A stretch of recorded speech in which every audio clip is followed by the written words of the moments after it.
नमस्कार, मैं हूं डॉक्टर नितेश राज। आज हम बात करेंगे सीबीसी टेस्ट के बारे में। सीबीसी जिसको हम बोलते हैं कंप्लीट ब्लड काउंट या इसको कंप्लीट हीमोग्राम सीएचबी बोलते हैं, या अगर बहुत बार तोड़ तोड़ के अगर टेस्ट कराते हैं तो इसको बोलते हैं एचबी टीसी डीसी, मतलब हीमोग्लोबिन हो गया, टोटल काउंट और डिफरेंशियल काउंट, तो ऐसे भी इसको बोलते हैं। तो इसी के बारे में हम आज बात करेंगे। तो चलिए शुरुआत करते हैं।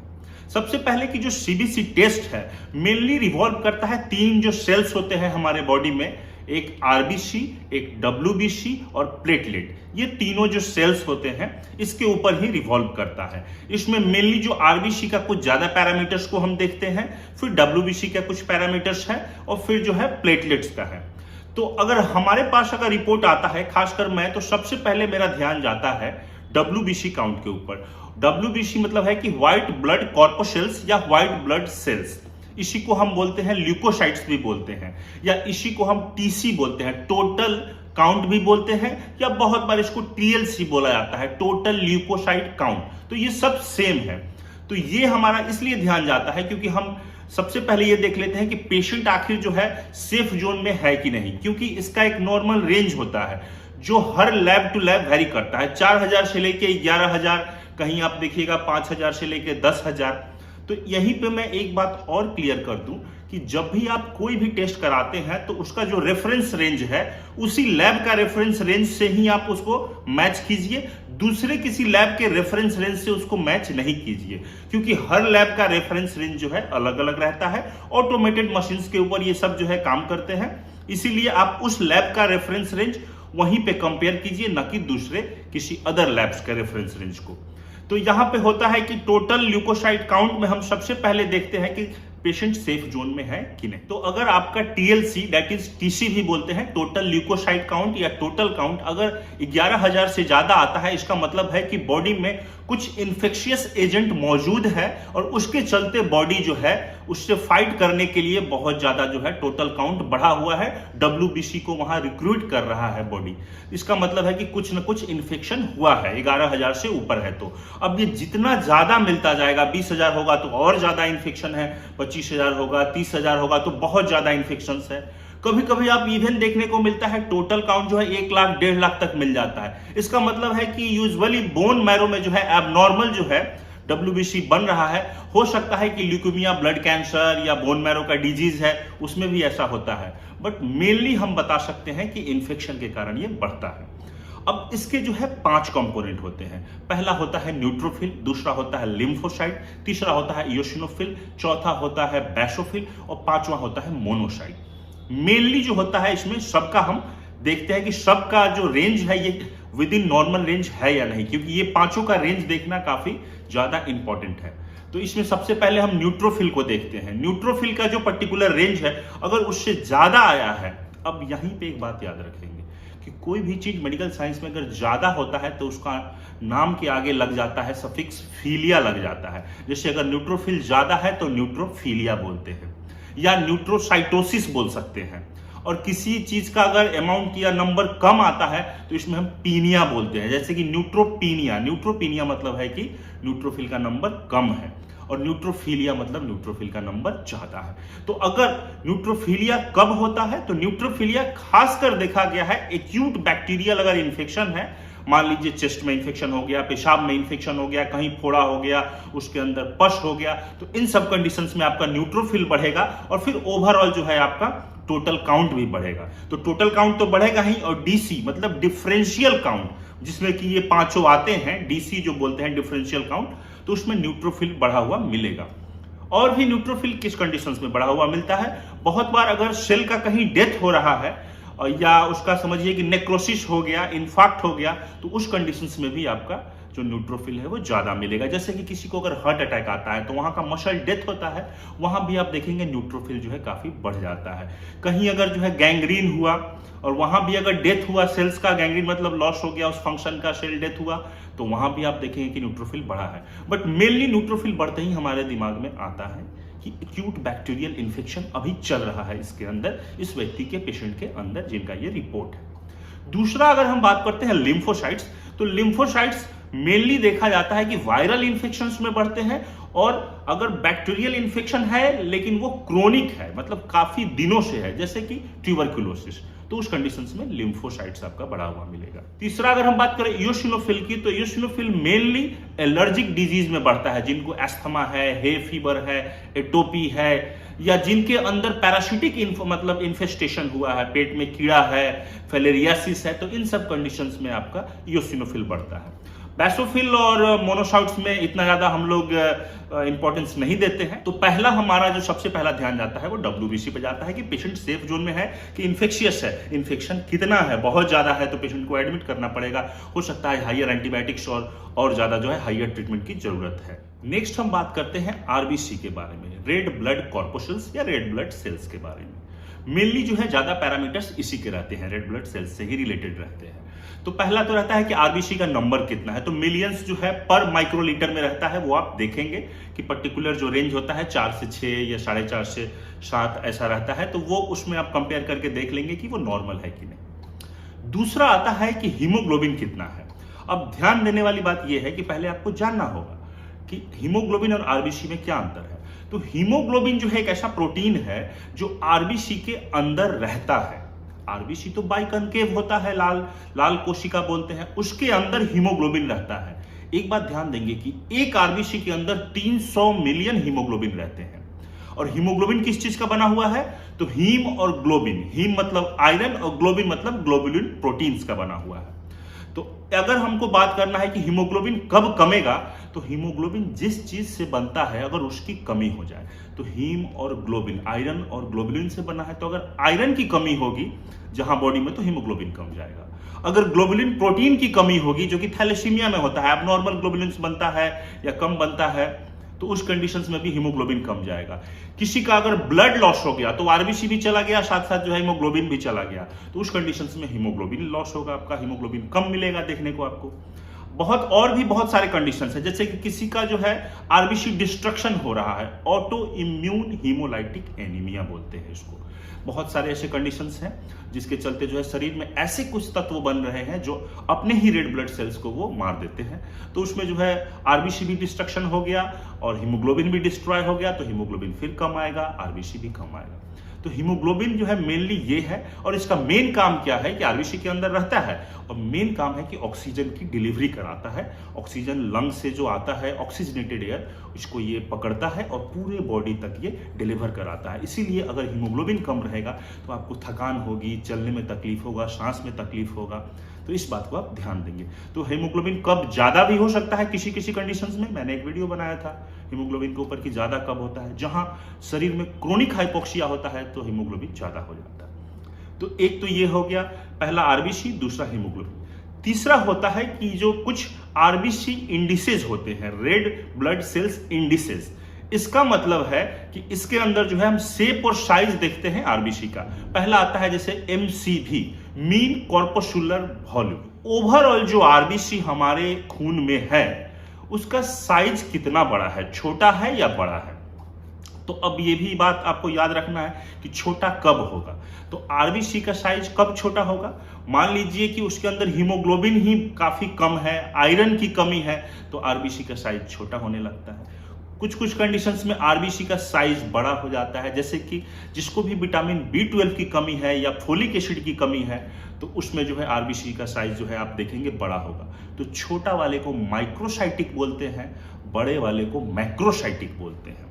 इसीलिए जब भी देखते हैं कि किसी को भी हीमोग्लोबिन की कमी है या माइक्रोसाइटिक एनीमिया है या मैक्रोसाइटिक एनीमिया है, तो हम लोग उसको आयरन का कैप्सूल देते हैं। ऐसा आयरन का कैप्सूल आप उसको दीजिए जिसमें B12 भी हो, फोलिक एसिड भी हो, आयरन भी हो। तो ये तीनों ओवरऑल अगर मैक्रो दोनों में से जिसकी कमी होगी वो भरपाई पूरी हो जाएगी। दूसरा होता है MCH, मीन कॉर्पोसुलर हीमोग्लोबिन, और ये होता है MCHC, मीन कॉर्पोसुलर हीमोग्लोबिन कंसंट्रेशन। तो हीमोग्लोबिन कंसंट्रेशन की बात होती है कि एक RBC के अंदर ओवरऑल कितना हीमोग्लोबिन मौजूद है। अब ये भी डिपेंड करता है, फिर वही बात कि अगर आयरन की कमी होगी, अगर ग्लोबुलिन की कमी होगी तो साइज जो है फिर छोटा होगा और हीमोग्लोबिन उसके अंदर कम होगा। साइज की अगर बात छोड़ दे तो हीमोग्लोबिन कम होगा, और हीमोग्लोबिन कम होगा और हीमोग्लोबिन के चलते ही लाल होता है। ये आरबीसी में जो कलर आता है जो हीमोग्लोबिन के चलते, इसीलिए हाइपोक्रोमिक हो जाएगा। ज्यादा हीमोग्लोबिन रहेगा तो हाइपरक्रोमिक हो जाएगा। मतलब क्रोमिक मतलब उसका जब कलर जो है, ब्राइटनेस है, वो और ज्यादा रेड हो जाएगा, ये और ज्यादा फीका पड़ जाएगा, पीला पड़ जाएगा। तो MCHC से हम ये पता कर लेंगे कि हाइपोक्रोमिक है या हाइपरक्रोमिक है, और MCV से हम पता कर लेंगे कि इसका साइज कितना बड़ा है, छोटा है, माइक्रोसाइटिक है या मैक्रोसाइटिक है। बहुत बार, क्योंकि देखिए कुछ भी शरीर में छोटा हो या बड़ा हो, अगर कुछ भी एबनॉर्मल चीज बनता है तो उसका फेट है कि वो जल्दी डिस्ट्रॉय हो जाता है, और अगर वो जल्दी डिस्ट्रॉय होगा तो आरबीसी का कमी होगा, हीमोग्लोबिन की कमी होगी और एनीमिया होगा। इसीलिए microcytic anaemia, microcytic hypochromic anaemia हो जाता है, मैक्रोसाइटिक एनीमिया होता है। तो ये बात आप ध्यान रखेंगे। नेक्स्ट आता है रेटिकुलोसाइट काउंट। रेटिकुलोसाइट काउंट का जस्ट एक ही मतलब है कि आपके शरीर में जो भी ये आरबीसी जो बन रहा है, खून बन रहा है, और उसी आरबीसी के अंदर हीमोग्लोबिन है, तो जो आरबीसी बन रहा है वो कितना इफेक्टिव बन रहा है और किस स्पीड से बन रहा है। एक नॉर्मल वैल्यू होता है रेटिकुलोसाइट काउंट का। लेकिन मान लीजिए कि अगर हमारा डिमांड ज्यादा है, शरीर में जो है आरबीसी कम है या हीमोग्लोबिन कम है, सडन कम हुआ, तो बोन मैरो से, क्योंकि आपको मालूम है कि जो भी चीजें ये बनती है सब बोन मैरो में बनती है, तो बोन मैरो पे लोड आएगा कि जल्दी जल्दी बनाइए, और ज्यादा लोड आएगा तो ज्यादा बनाएगा, और इसी कंडीशंस में रेटिकुलोसाइट काउंट इंक्रीज कर जाएगा। मान लीजिए किसी का सीवियर ब्लीडिंग हो गया, सडन सीवियर ब्लीडिंग हो गया, तो उस कंडीशन में ब्लीडिंग हो गया, ब्लड लॉस हो गया, अब जो है उसको बोन मैरो को सिग्नल जाएगा कि ज्यादा से ज्यादा बनाओ, तो रेटिकुलोसाइट काउंट बढ़ जाएगा। मान लीजिए किसी का ऑटो इम्यून जो है डिस्ट्रक्शन हो रहा है, आरबीसी टूटते जा रहा है, मतलब बहुत जल्दी टूटता जा रहा है, तो इस कंडीशंस में भी जो है खून की कमी हुई, आरबीसी का सिग्नल जाएगा, आरबीसी बनने का सिग्नल जाएगा बोन मैरो को, और फिर जो है ज्यादा से ज्यादा बनेगा, और फिर रेटिकुलोसाइट काउंट इंक्रीज होगा।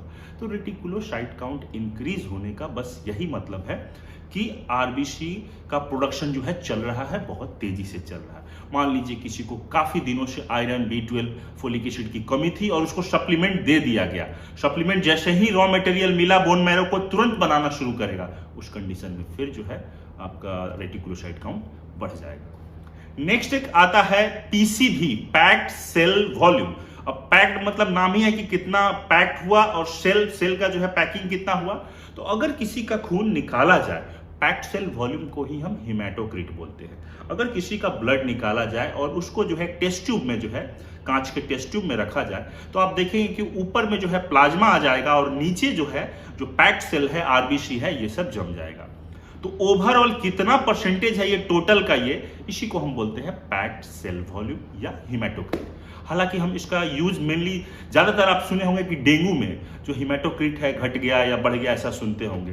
क्योंकि क्या होता है कि मान लीजिए एक एग्जांपल, ऊपर में प्लाज्मा है, नीचे पैक्ड सेल है, तो कब बढ़ेगा ये पैक्ड सेल, कब बढ़ेगा? या तो पैक्ड आयरन बोल रहा है, या तो आपका आरबीसी ज्यादा हो। ज्यादा किस कंडीशंस में हो सकता है? जैसे किसी को पॉलीसाइथीमिया है, बहुत ज्यादा आरबीसी है, कोई स्मोकर है, हाई एल्टीट्यूड पे रहता है, तो उसका आरबीसी ज्यादा होगा तो पैक्ड सेल ज्यादा होगा। या ये भी हो सकता है कि किसी का प्लाज्मा कम गया हो, तो उसके कंपैरिजन में ये बढ़ा हुआ दिखेगा। तो प्लाज्मा कम गया, यही हो जाता है डेंगू में आपका प्लाज्मा लीक करता है, तो प्लाज्मा लीक होने के चलते हिमेटोक्रिट बढ़ जाता है। तो आपको लगेगा कि पैक्ड सेल ज्यादा है क्योंकि वो कम गया प्लाज्मा। तो ये भी बहुत सारे कंडीशंस में, जैसे डिहाइड्रेशन, इस सब में देखने को मिलता है। नेक्स्ट हम बात करते हैं थ्रोम्बोसाइट्स के बारे में। थ्रोम्बोसाइट्स मतलब है कि प्लेटलेट। अगर थ्रोम्बोसाइट्स मतलब प्लेटलेट की अगर कमी होती है तो फिर वही चीज कि थ्रोम्बोसाइटोपिनिया बोलते हैं, और अगर थ्रोम्बोसाइट्स मतलब प्लेटलेट अगर ज्यादा होगा तो थ्रोम्बोसाइटोसिस बोलते हैं। कब साइटोसिस होता है, कब पीनिया होता है, मैंने दिया है, आप देख लेंगे इसे। हालांकि जो पीनिया जो कि कम हो जाता है, इसको हम लोग ख्याल रखेंगे कि ये डेंगू के केस में जो है बहुत बार जो है कम जाता है, या आईटीपी और टीटीपी होता है, इम्यून थ्रोम्बोसाइटिक पर्पुरा।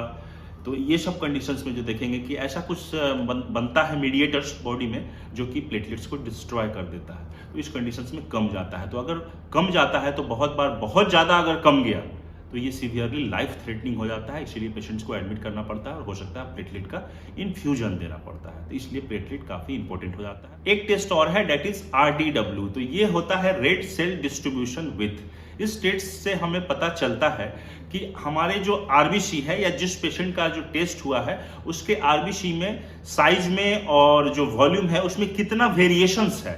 ऐसा तो नहीं है कि एक जो बहुत सारा आरबीसी बहुत छोटा है, बहुत सारा बहुत बड़ा है, बहुत सारा मीडियम साइज का है।